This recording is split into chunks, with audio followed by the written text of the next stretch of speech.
Bismillahirrahmanirrahim. Assalamualaikum warahmatullahi wabarakatuh. Alhamdulillahilladzi da'ana ila daris salam wa hadana ila siratil mustaqim. Wassalatu wassalamu ala asyrafil anbiya'i wal mursalin wa ala alihi wa sahbihi ajma'in, amma ba'd. Segala puja dan puji syukur kita kehadirat Allah Subhanahu wa ta'ala, Tuhan semesta alam yang mengatur waktu menghidupkan malam. Salawat beserta salam kepada junjungan alam Nabi besar kita Nabi Muhammad sallallahu alaihi wasallam. Dewan hakim yang kami muliakan, hadirin sebangsa dan setanah air yang kami banggakan. Merah putih indah berkibar, melambangkan Indonesia sudah merdeka. Hadirin apa kabar? Apakah sehat semua? Alhamdulillah.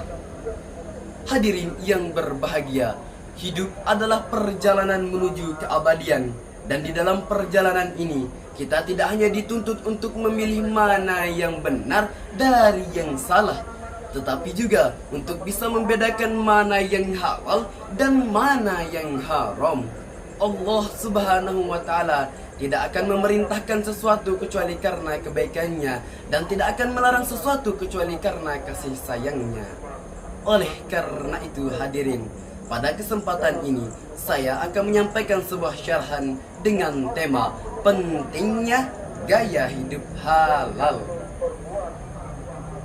Hadirin yang berbahagia, sebagai umat Islam, kita dianjurkan untuk tidak hanya memperhatikan ibadah ritual semata, tetapi juga memperhatikan apa yang kita konsumsi, bagaimana kita berinteraksi, dan bagaimana cara kita menjalani kehidupan sehari-hari.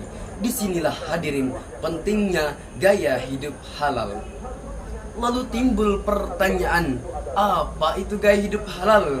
Dilansir dari Universitas Islam Indonesia, gaya hidup halal bukan hanya tentang soal makanan dan minuman yang halal, tetapi mencakup seluruh aspek kehidupan, mulai dari pekerjaan, cara berpakaian, hingga etika berbisnis dan pergaulan. Halal artinya diperbolehkan dalam Islam, dan lawannya adalah haram yang jelas dilarang.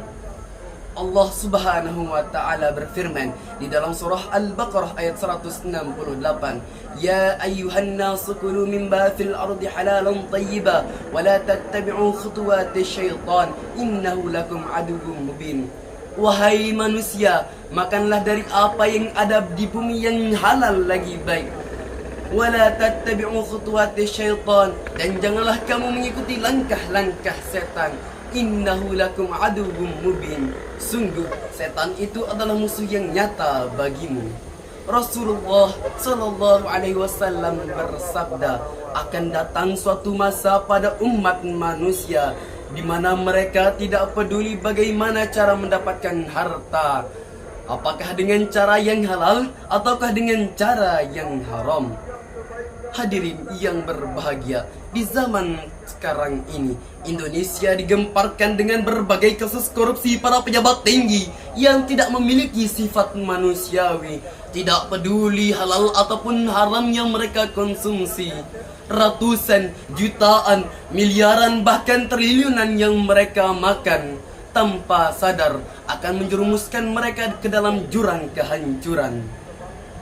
Hadirin, kalau dipikir-pikir, baju cukup 3 helai, makan sehari 3 piring, yang dibawa mati cuma selembar kain.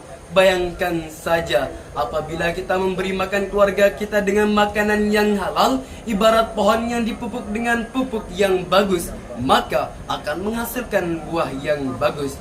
Begitupun sebaliknya, apabila kita memberi makan keluarga kita dengan makanan yang haram, ibarat pohon yang dipupuk dengan pupuk yang buruk, maka akan menghasilkan buah yang busuk. Hadirin, mungkin saja kenakalan anak muda zaman sekarang dikarenakan makanan yang mereka konsumsi didapatkan dari harta yang haram. Na'udzubillahi min zalik. Rasulullah Shallallahu Alaihi Wasallam bersabda, "Ala wa inna fil jasadi mudghatan, idza salahat salahal jasadu kulluhu, wa idza fasadat fasadal jasadu kulluhu." Ingatlah, di dalam jasad ini terdapat segumpal daging. Jika daging itu baik, maka jasad akan ikut baik.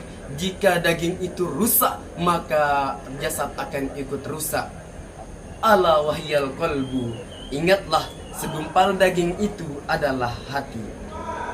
Di dalam Al-Kaf wal Ma'ashi, kitab ketiga dalam bagian Muamalat, Imam Al-Ghazali menekankan bahwa makanan halal adalah bahan bakar ibadah. Ibadah tidak akan diterima apabila berasal dari yang haram.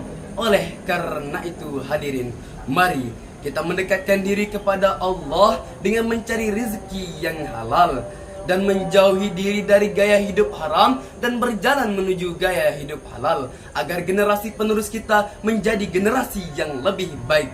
Karena itulah kita harus berhati-hati dan lebih teliti. Mari kita jadikan gaya hidup halal sebagai identitas, bukan hanya sebagai kewajiban, tetapi sebagai bentuk ketaatan. Sekian yang dapat saya sampaikan, semoga dapat diamalkan agar hidup penuh kebaikan dan keberkahan. Wassalamualaikum warahmatullahi wabarakatuh.